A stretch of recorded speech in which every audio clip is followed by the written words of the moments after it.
Wah, nggak biasa banget ya, udah mau habis aja nih tahun 2020-nya. Iya, sedih ya, kita nggak bisa ibadah bareng kayak tahun lalu, kita nggak bisa berkumpul-kumpul bersama, nggak bisa bikin event-event yang seru-seru.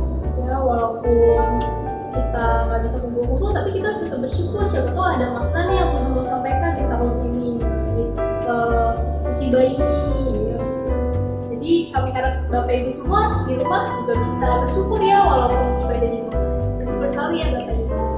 Oke Bapak Ibu Saudara, sebelum kita mulai ibadah kita pada pagi hari ini, ada beberapa informasi nih yang mau kami sampaikan kepada Bapak Ibu Saudara sekalian. Apa aja tuh informasinya, Pak?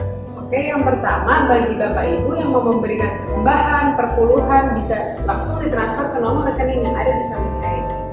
Yang kedua, jika Bapak Ibu membutuhkan pelayanan atau informasi dari gereja kami, Bapak Ibu dapat menghubungi nomor telepon yang tertera di layar kaca Bapak Ibu sekalian. Dan yang ketiga, Bapak Ibu bisa memfollow nih akun-akun yang GBI Harapan Indah 4 punya. Apa aja tuh Iva media sosialnya? Ada Instagram, YouTube, Facebook. Wah, banyak ya, jangan lupa di like, di share juga ke teman-teman dan rekan-rekannya supaya kita bisa ibadah bareng-bareng nih di rumah. Oke, sebelum kita ibadah, kita mau siapkan hati dulu ya, Bapak Ibu sekalian boleh siapkan hatinya, kita mau satu dalam. Mari kita satu dalam.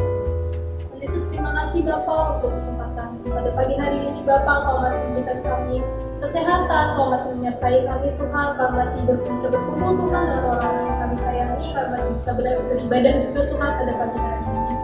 Bapak, sebentar ibadah ini dapat dimulai, kiranya Kau yang siapkan hati kami Bapak, Kau juga dalam kami Tuhan, supaya kiranya firman-firman yang akan disampaikan Tuhan dapat jadi rema Tuhan dalam hidup kami. Bapak juga Kau yang sertai kehidupan kami selalu Bapak. Tuhan, kiranya Kau memberkati ibadah ini dari Allah pertengahan hingga akhir. Terima kasih Tuhan, biar hanya kehendak-Mu saja yang jadi. Dalam nama Tuhan Yesus kami telah berdoa dan mengucap syukur. Haleluya. Selamat beribadah, Tuhan Yesus memberkati. Mazmur 91 ayat 1 sampai 16. Orang yang duduk dalam lindungan yang tinggi dan yang bermalam dalam naungan yang maha kuasa akan berkata kepada Tuhan, tempat perlindunganku dan tubuh ketahananku, Allahku yang dipercayai. Sungguh Dialah yang akan melepaskan engkau dari jarak penangkap burung, dari penyakit sampar yang musuh.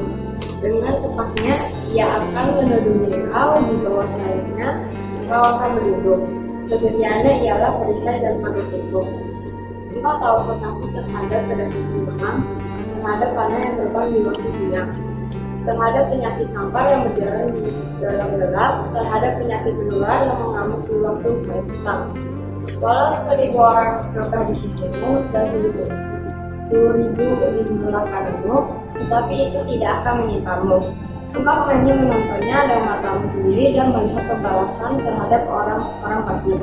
Sebab Tuhan Dialah tempat perlindunganmu, yang Maha Tinggi telah Kau buat tempat perteduhanmu. Malapetaka tidak akan menimpa kamu, dan pula tidak akan mendekat kepada kemahmu. Sebab malaikat-malaikatnya akan diperintahkannya kepadamu untuk menjaga engkau di segala jalanmu. Mereka akan menatang engkau di atas tangannya, supaya kakimu jangan terangkat kepada batu. Singa dan ular gedung akan kupukulahi, engkau akan menginjak anak singa dan ular naga. Sungguh hatinya melekat kepadaku, maka aku akan meluputkannya. Aku akan membentenginya, sebab ia mengenal namaku. Bila ia berseru kepadaku, aku akan menjawab.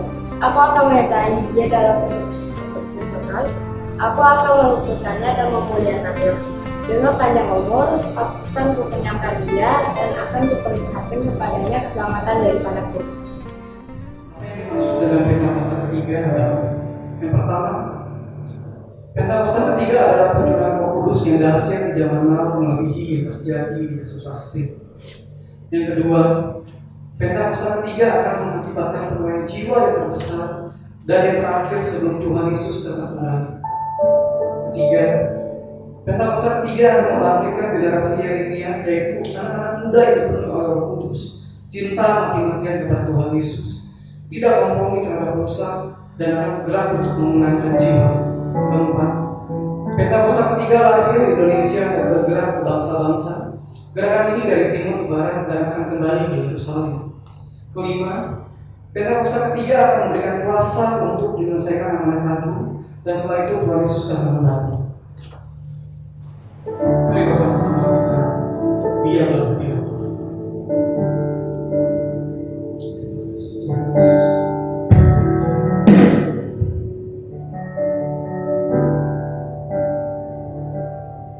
Haleluya. Seberapa banyak kita pada saat berdoa itu, mari hampiri hadirat.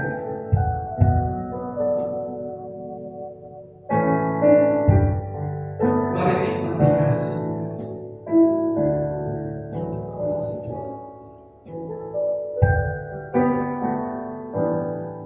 Jiwaku merindu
sekutu denganmu, menikmati hadiratmu.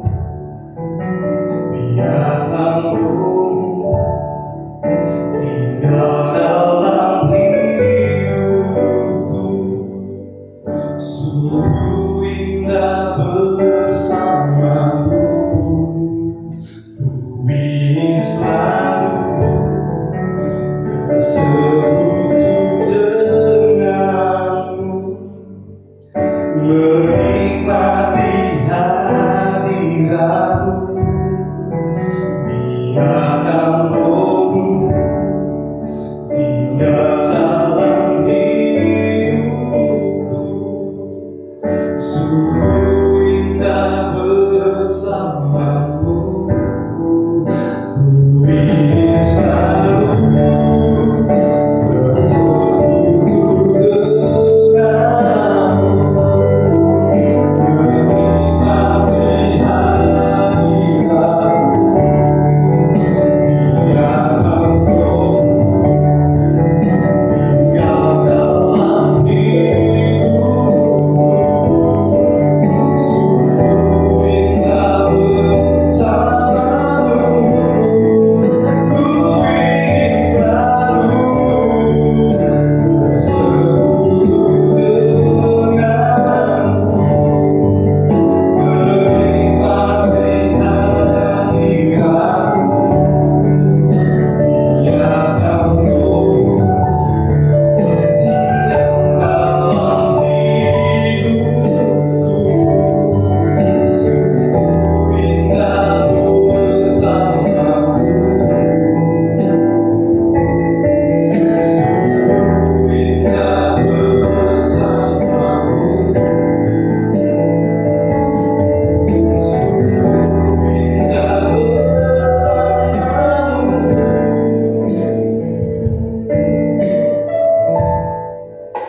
Selamanya,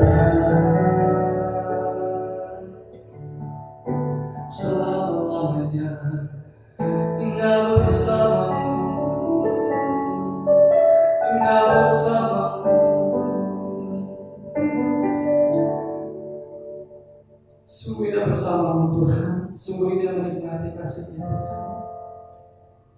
Terima kasih Bapa, terima kasih Tuhan Yesus. Mari bersama kita doa Bapa kami. Bapa kami yang ada di surga, dikuduskanlah namamu, datanglah kerajaan-Mu, jadilah kehendak-Mu di bumi seperti di surga. Berikanlah kami pada hari ini makanan kami yang secukupnya, dan ampunilah kami akan kesalahan kami, seperti kami juga mengampuni orang yang bersalah kepada kami. Dan janganlah membawa kami ke dalam percobaan, tetapi lepaskanlah kami daripada yang jahat. Karena Engkau yang punya kerajaan dan kuasa dan kemuliaan sampai selama-lamanya. Amin. Haleluya. Saudara-saudara bagi Tuhan kita, amin. Mari kita mau mengucap dan melihat kebaikan Tuhan pada hari ini. Kita memuji meninggikan nama Tuhan. Mari kita ucapkan syukur kepada Tuhan. Haleluya. Mari kita bertangan bersama-sama. Haleluya.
Mari kita siapkan hati kita untuk mendengar firman Tuhan. Kita tetap menyembah Dia di dalam hadirat yang kudus. Haleluya Tuhan. Kami tenangkan jiwa kami, hati kami di hadapan-Mu ya Bapa. Supaya kekuatan yang baru itu nyata dalam kehidupan kami. Menaungi kami, melindungi kami senantiasa. Terima kasih Tuhan. Terima kasih Tuhan. Terima kasih Tuhan.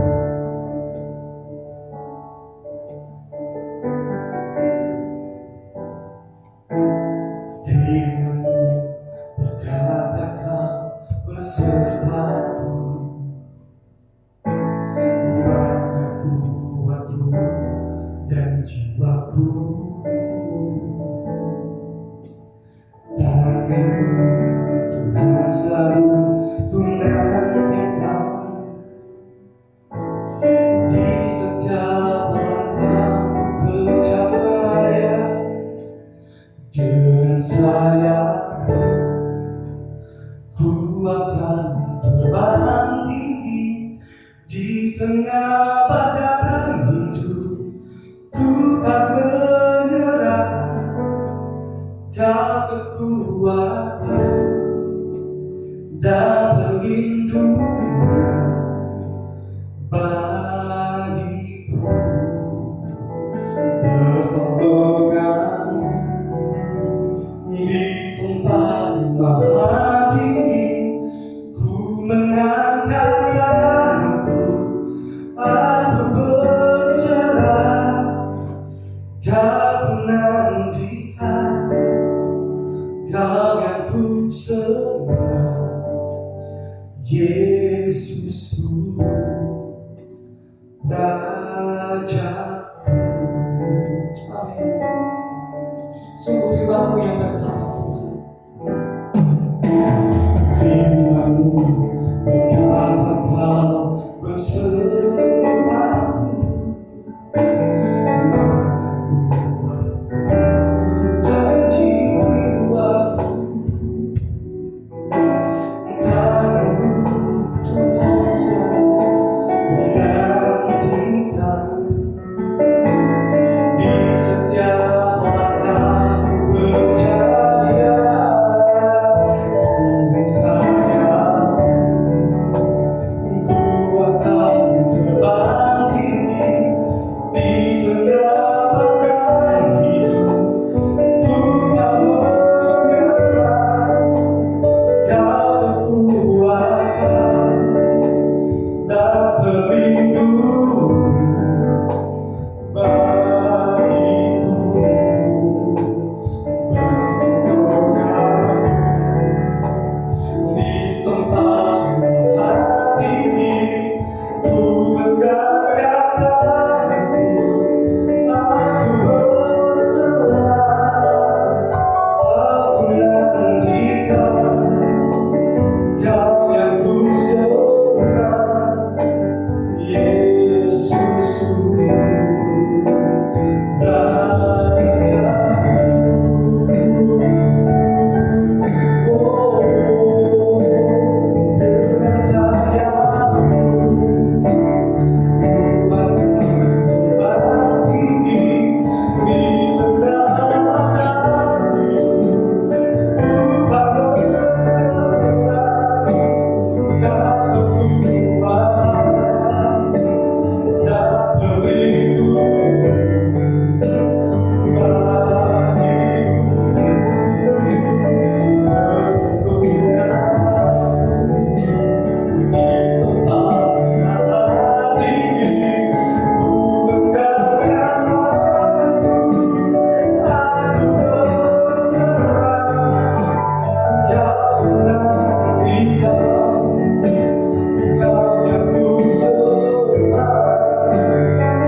Bersyukur Bapa kembali buat anugerah-Mu yang besar dalam hidup kami.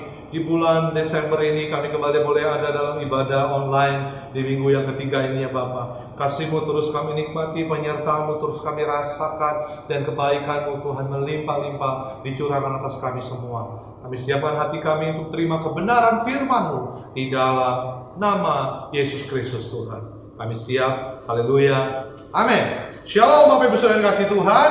Kita berjumpa kembali di minggu ketiga dari bulan Desember Bapak Ibu Saudara. Wow, semakin dekat kita akan mengakhiri tahun 2020 Bapak Ibu Saudara. Dan di bulan Desember ini, sepanjang bulan ini saya menyampaikan isi hati Tuhan tentang Natal. Bagaimana Tuhan telah terlebih dahulu memberikan yang terbaik buat kita, dan biarlah kita juga mau memberikan yang terbaik buat Tuhan. Katakan amin. Nah, hari ini saya mau menyampaikan bahwa Natal itu melepaskan kita dari ketakutan. Lukas 1 ayat 13 katakan, tetapi malaikat itu berkata kepadanya, jangan takut hai Zakaria, sebab doamu telah dikabulkan, dan Elisabet istrimu akan melahirkan seorang anak laki-laki, dan bagimu dan haruslah engkau menamai dia Yohanes. Lalu kita lihat juga dalam Lukas pasal yang kedua ayat yang ke-10, firman Tuhan katakan, lalu kata malaikat itu kepada mereka, jangan takut, sebab sesungguhnya aku memberitakan kepadamu kesukaan besar untuk segala bangsa. Jangan takut. Kita tahu bahwa ketakutan ini adalah permasalahan manusiawi yang pasti akan dialami oleh semua orang yang ada di dunia.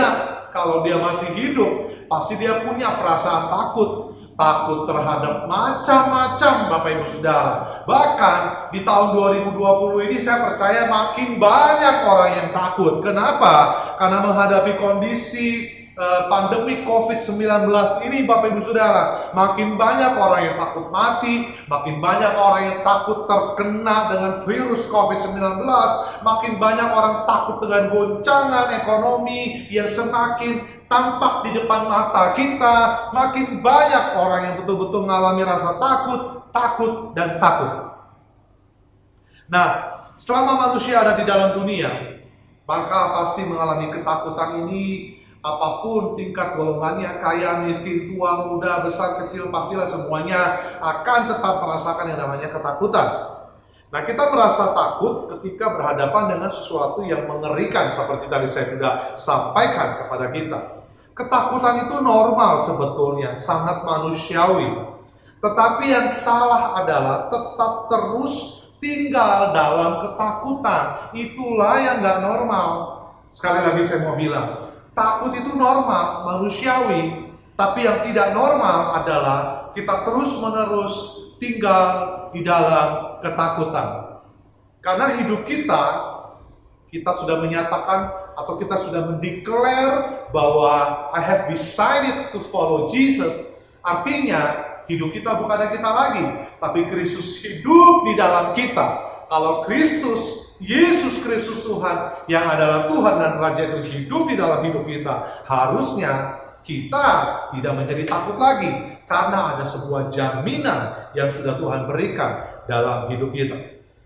Hari-hari ini ada begitu banyak peristiwa yang terjadi di dunia ini yang dapat membuat kita merasa takut.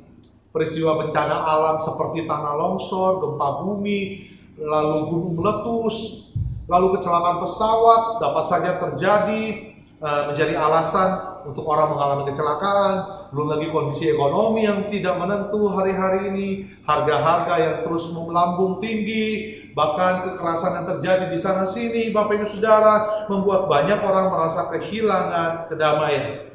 Tapi saya mau katakan di bulan Desember, di bulan Natal ini, justru kita harus kembali mengingat bahwa Sang Raja Damai itu sudah hadir dalam hidup kita.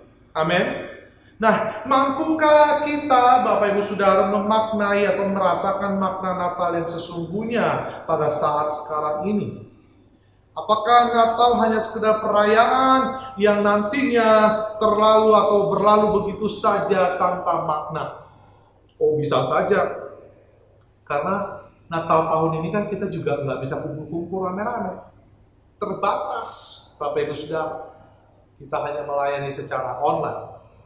Mari kita sama-sama merenungkan makna Natal sejati, yaitu bahwa Natal melepaskan kita dari ketakutan.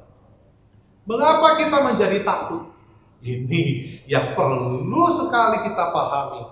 Mengapa kita menjadi takut? Ketakutan dapat terjadi kepada semua orang, sekalipun mungkin orang tersebut memiliki hubungan yang akrab dengan Tuhan. Memang ketakutan ada dua hal. Ada ketakutan yang positif dan memang harus kita kembangkan. Tetapi ada juga ketakutan negatif yang seharusnya tidak perlu ada dalam kehidupan kita. Ketakutan yang positif, misalnya Bapak Ibu Saudara, takut kepada Allah. Kalau kita melakukan sebuah pelanggaran dan lain-lain. Nah, kalau ketakutan yang negatif, contohnya takut kepada setan, takut kepada kegagalan dan lain-lain. Persoalannya, ada anak-anak Tuhan yang mengalami ketakutan negatif.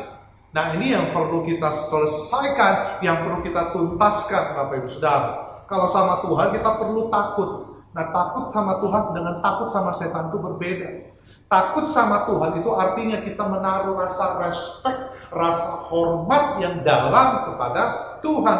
Tapi kalau takut kepada setan, Bapak Ibu Saudara, artinya kita merasa bahwa hidup kita ini tidak bisa atau tidak ada jaminan kedamaian atau jaminan dari kelepasan rasa takut tersebut, Bapak Ibu Saudara. Karena rasa takut yang negatif ini biasanya ini menghantui kita secara mental, jiwa, perasaan, sangat menghantui kita. Makanya kita perlu mengerti mengapa hal ini terjadi. Ketakutan negatif ini kenapa sering terjadi. Kenapa terjadi? Karena yang pertama, kalau dalam Lukas pasalnya yang pertama, ayatnya yang ke-7, saya bacakan buat saudara, dikatakan demikian. Tetapi mereka tidak mempunyai anak, sebab Elisabet mandul dan keduanya telah lanjut umur. Lalu ayatnya yang ke-18, saya bacakan buat Bapak Ibu Saudara. Di ayat 18 dikatakan, lalu kata Zakaria kepada malaikat itu, bagaimanakah aku tahu bahwa hal ini akan terjadi? Sebab aku sudah tua dan istriku sudah lanjut umur. Bapak Ibu Saudara yang dikasihi Tuhan, kenapa rasa takut yang negatif ini sering menghantui kita? Bahkan mungkin sekarang Bapak Ibu Saudara sedang dihantui dengan perasaan takut tersebut, Bapak Ibu Saudara. Nah, yang pertama penyebabnya adalah karena kita kehilangan pengharapan. Seperti ayat firman Tuhan yang barusan tadi saya baca dalam Lukas yang pertama ayat ke-7 dan ayat yang ke-18. Kehilangan pengharapan dapat terjadi kepada siapa saja. Bahkan hal ini terjadi dalam kehidupan, kita lihat Elisabet dan Zakaria mengalami rasa takut. Nah, ternyata tidak semua orang mengenal dan tahu siapa yang menjadi pengharapannya. Secara Bapak Ibu Saudara, secara ilmu memang sudah tidak mungkin lagi, secara ilmu pengetahuan sudah tua dan sudah tidak mungkin lagi punya anak. Ada banyak hal-hal dalam hidup kita yang kita yakini, yang kita lihat sudah tidak mungkin, saudara. Tapi saya mau katakan, kita tahu kepada siapa kita berharap. Amin, Bapak Ibu Saudara.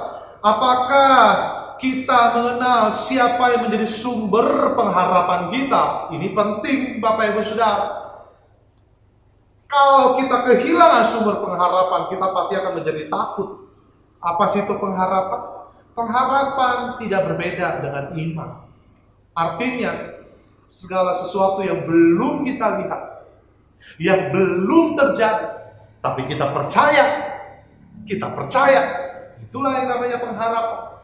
Zakaria dan Elisabet sepertinya tertawa dengan janji Tuhan, dan rasanya tidak akan mungkin itu terjadi. Enggak punya faith, enggak punya pengharapan dalam hidupnya. Ini bisa menyebabkan kita kehilangan kedamaian, menyebabkan kita menjadi terhantui dengan rasa takut yang berkepanjangan. Hal yang kedua, Lukas yang pertama, ayatnya yang ke-34. Firman Tuhan katakan demikian, kata Maria kepada malaikat itu, bagaimana hal itu mungkin terjadi karena aku belum bersuami? Sekali lagi saya mau katakan, hal-hal yang sebetulnya manusiawi yang kita lihat itu tidak terjadi atau udah nggak bisa terjadi dalam hidup kita. Seringkali kita berkata nggak mungkin itu terjadi. Sama dalam Lukas 1 ayat 34, Maria, ibu Yesus yang belum bersuami, bahkan belum berhubungan suami istri, tapi dikaruniai anak. Makanya Maria ngomong sama malaikat, bagaimana hal itu bisa terjadi karena aku belum bersuami. Karena dalam pemikiran Maria sebagai manusia biasa, pemikirannya ya pemikiran secara logis. Tapi kalau kita di dalam Tuhan, saya mau katakan begini, ketika melihat segala sesuatu sesuai dengan pikiran manusia, maka itu menyebabkan kita jadi takut.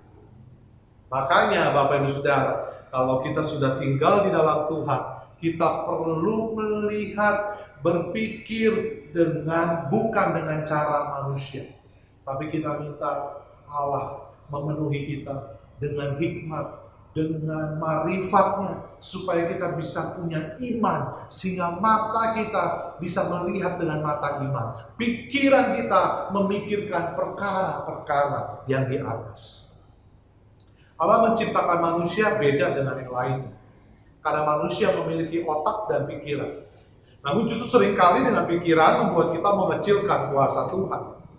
Mari kita melihat kuasa Tuhan dalam pikirannya dalam ayat yang ke-34 yang tadi saya sudah bacakan buat saudara. Nggak mungkin. Memang secara manusia hal tersebut nyata dan tidak mungkin terjadi. Tapi di ayat yang ke-18 firman Tuhan katakan apa Bapak Ibu Saudara? Ini yang ayat menjadi seringkali sudah kita baca, bahwa bagi Allah, apa dikatakan firman Tuhan? Bagaimanakah aku tahu bahwa hal ini terjadi sebab aku sudah tua dan istriku sudah lanjut umur. Nggak mungkin terjadi. Tapi pikiran kita itu mempengaruhi untuk mempercayai kuasa Allah. Makanya Bapak Ibu Saudara, menjadi orang Kristen bukan hanya cara kita beribadah yang berubah, tapi cara berpikir kita, cara melihat kita, cara hidup kita pun harus berubah. Ketika kita melihat segala sesuatu dengan pikiran manusiawi kita, maka ketakutan itu akan menghampiri kita. Tapi biarlah hari ini kita melihat, kita perlu berpikir seperti Tuhan berpikir. Kita perlu merasakan seperti Tuhan merasakan. Dan saya mau katakan, kalau kita masih berpikir dengan cara manusia, maka ketakutan demi ketakutan enggak akan berlalu dalam hidup kita. Hal yang ketiga, dalam Lukas yang pertama, masih dalam Lukas yang pertama, karena ini edisi Natal, jadi firman Tuhan yang kita angkat semuanya berhubungan dengan peristiwa Natal kelahiran Yesus. Lukas yang pertama ayat 10 katakan, sementara itu seluruh umat berkumpul di luar dan sembahyang. Waktu itu adalah waktu pembakaran ukupan. Lalu di ayat ke-14, engkau akan bersukacita dan bergembira, bahkan banyak orang akan bersukacita atas kelahirannya itu. Kehilangan sukacita menimbulkan ketakutan dalam hidup manusia. Zakaria dan Elizabeth mengalami kehilangan sukacita karena tidak memiliki keturunan. Sukacita dapat lenyap atau sukacita dapat lenyap karena beban.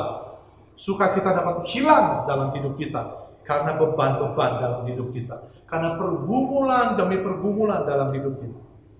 Saya mau tanya kepada setiap kita, apakah sukacita kita ditentukan dengan keberadaan di luar diri kita? Atau siapa yang menjadi sumber sukacita kita? Silakan Bapak Ibu Saudara berkata.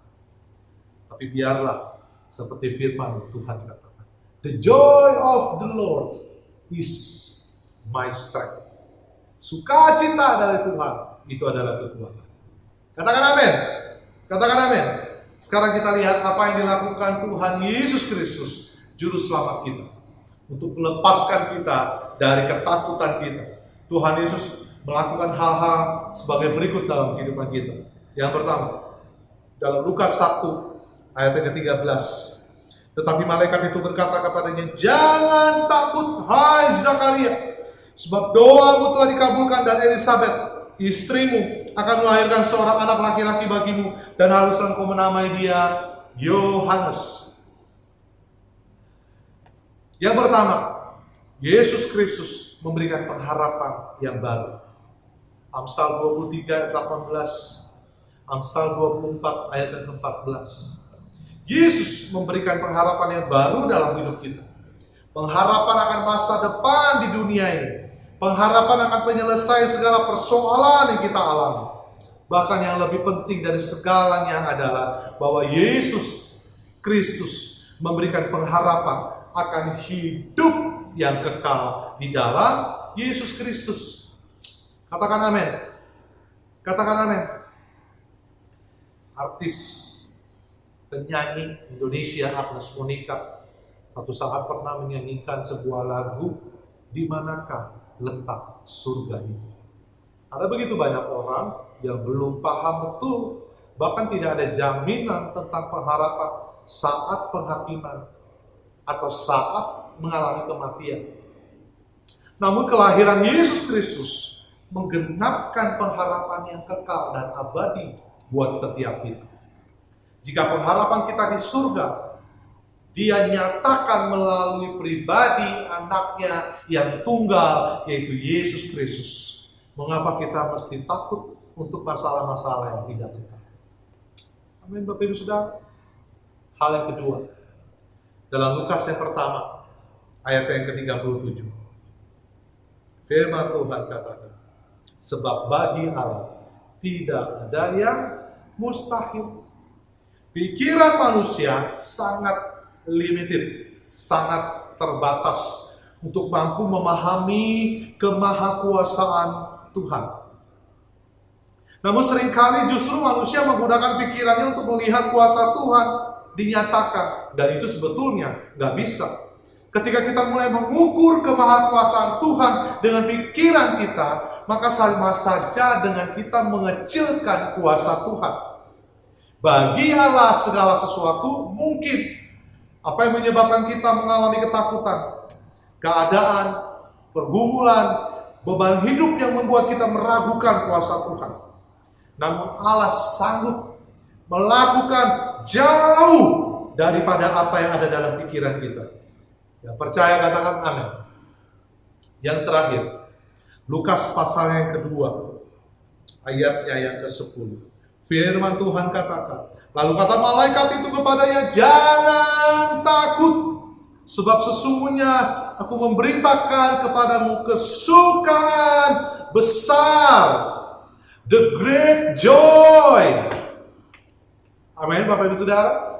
The great joy. Joy to the world, the Lord is come. Amin, Bapak Ibu Saudara. Let earth receive her King. Katakan amin. Yesus Kristus memberikan sukacita yang melampaui segala batas. Karena Dialah sumber sukacita itu. Sukacita kita tidak ditentukan dengan apa yang di luar kita, melainkan apa yang ada di dalam kita. Apa yang ada di dalam kita? Jesus inside us. Di dalam kita. Katakan ini, amin. Hari ini, apa yang menjadi ketakutan Anda? Allah melalui kelahiran Yesus Kristus Tuhan melenyapkan segala ketakutan. Dia memberikan pengharapan yang baru. Mungkinkah segala jawaban doa yang menurut manusia tidak mungkin, dan Ia memberikan sukacita penuh melebihi segalanya. Jangan biarkan Natal hanya sebagai perayaan biasa, namun biarlah Natal melepaskan kita dari segala ketakutan. Di dalam Alkitab, tulisan kata "jangan takut" dicatat sebanyak 365 kali. What the meaning? Apa maksudnya ini? Artinya, every day, setiap hari Tuhan berkata, "Don't be afraid." Jangan takut. Amin Bapak Ibu Saudara. Yesus Kristus telah hadir dalam hidup ini, dan biar kita hidup dengan tidak ada ketakutan. Karena kita berjalan bersama dengan Tuhan. Kita tahu Tuhan yang menjaga hidup kita. Yang percaya, katakan amin. Mari kita berdoa. Kami bersyukur buat kasih dan kemurahan-Mu yang luar biasa. Dan biarlah hari ini kiranya hidup kami dipenuhi dengan sukacita yang daripada-Mu Tuhan. Engkau bekerja di tengah-tengah kami. Engkau menyatakan kasih, kuasa, dan kemurahan-Mu ya Tuhan. Berkati umat-Mu dalam memperingati atau merayakan Natal di tahun ini. Biar kiranya sukacita dari surga melimpah atas setiap umat-Mu. Dan kami menjalani hari-hari kami dengan penuh pengharapan kepada Engkau. Nama Tuhan dimuliakan. Nama Tuhan diangkat. Dalam nama Yesus kami bersyukur, kami berdoa. Haleluya. Bersama kita katakan amin. Haleluya, semua diberkati, amin. Kepada firman Tuhan, saya percaya kita semua diberkati dan diberikan kekuatan baru. Mari Bapak Ibu, saudara-saudari yang ada di rumah yang sedang menyaksikan pada malam ini, saya mengajak Bapak Ibu dan saudara untuk bisa menabung di tempat gereja lokal kami dengan cara mentransfer sesuai dengan nomor rekening ada di bawah ini. Dan bagi Bapak Ibu yang sedang mengalami pergumulan dan bantuan doa, mari jangan sungkan-sungkan untuk bisa menghubungi sekretariat nomor telepon yang sudah ada tertera di bawah ini. Saya percaya kita bisa saling menguatkan, amin. Mari bersama-sama kita berdoa bersama-sama.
Bersama-sama berdoa Tuhan untuk para pemimpin kami. Kami berdoa untuk Bapak Niko beserta wakilnya. Kami berdoa untuk Bapak Dimas beserta wakilnya. Bahkan kami berdoa untuk balas sidang kami di tempat ini dan wakilnya. Kami percaya Tuhan, Engkau yang mereka pilih, Engkau juga memberikan kekuatan, kuasa, tanda-tanda yang ajaib di dalam perjalanan pelayanan kehidupan mereka.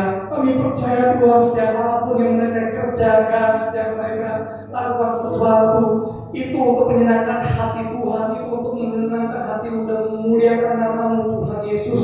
Dan kami percaya Tuhan, di tengah-tengah pelayanan mereka yang mereka hadapi berbagai tantangan, di tengah kesulitan, kami percaya Tuhan, Engkau selalu ada bersama dengan mereka. Engkau selalu memberikan kekuatan baru bersama dengan mereka. Terima kasih Tuhan, Tuhan memberkati para pemimpin-pemimpin kami. Kami juga berdoa Tuhan, para jemaat-Mu, para umat-Mu, bahkan para jemaat yang saat ini sedang menonton Tuhan ibadah online ini. Kami berdoa demi nama Tuhan Yesus. Tuhan berikan kami kekuatan yang baru. Tuhan berikan kami iman yang teguh di dalam Engkau, supaya kami bisa menghadapi hari-hari yang jahat ini, dunia yang jahat ini bersama dengan Engkau. Kami itu Tuhan kami tidak perlu takut, tidak perlu gentar, sebab kami percaya Engkau selalu ada dan nyata dalam perjalanan kehidupan kami. Karena itu ya Bapa, biarlah kasih dan sukacita Tuhan selalu ada menyertai kehidupan kami ya Bapa. Terima kasih Tuhan Yesus. Kami juga berdoa Tuhan untuk bangsa dan negara kami. Kami berdoa Tuhan untuk kota kami Bekasi. Kami rindu Tuhan Yesus Indonesia dipenuhi dengan kemuliaan Tuhan. Kami rindu Tuhan Yesus Indonesia diselamatkan ya Bapa. Kami rindu kami semua Tuhan, bangsa kami Indonesia boleh mendapatkan bagian dalam keselamatan dan pengorbanan-Mu yang mulia di kayu salib itu. Dan biarlah Tuhan kasih Tuhan selalu melingkupi bangsa dan negara kami dan kota kami Bekasi. Terima kasih Bapa. Dan apapun yang kami hadapi saat ini, kondisi yang kami hadapi, Tuhan kiranya turun damai sejahtera Tuhan. Sukacita Tuhan yang melampaui akal dan pikiran itu ada di tengah-tengah Indonesia. Terima kasih Bapa, kami percaya kami semua para umat Tuhan akan menjadi berkat, akan menjadi saksi bagi para umat, bagi bangsa dan negara kami di Indonesia ini. Terima kasih Tuhan, itu yang menjadi doa kami. Inilah menjadi pengharapan kami. Kami percaya Engkau mengasihi Indonesia. Terima kasih Tuhan Yesus. Mari bersama-sama kita mau menerima doa. Mari kita angkat kedua tangan kita. Biarlah setiap kita menerima berkat dari Tuhan. Berkat kasih anugerah daripada-Mu berlimpah-limpah dicurahkan dari setiap kami. Di dalam nama Bapa dan kasih dari anak-Mu yang tunggal, Yesus Kristus. Dan persekutuan yang manis dengan Roh Kudus menyertai umat-Mu.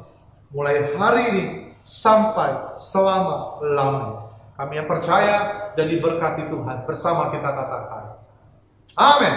Selamat berhari Minggu. Tuhan Yesus memberkati.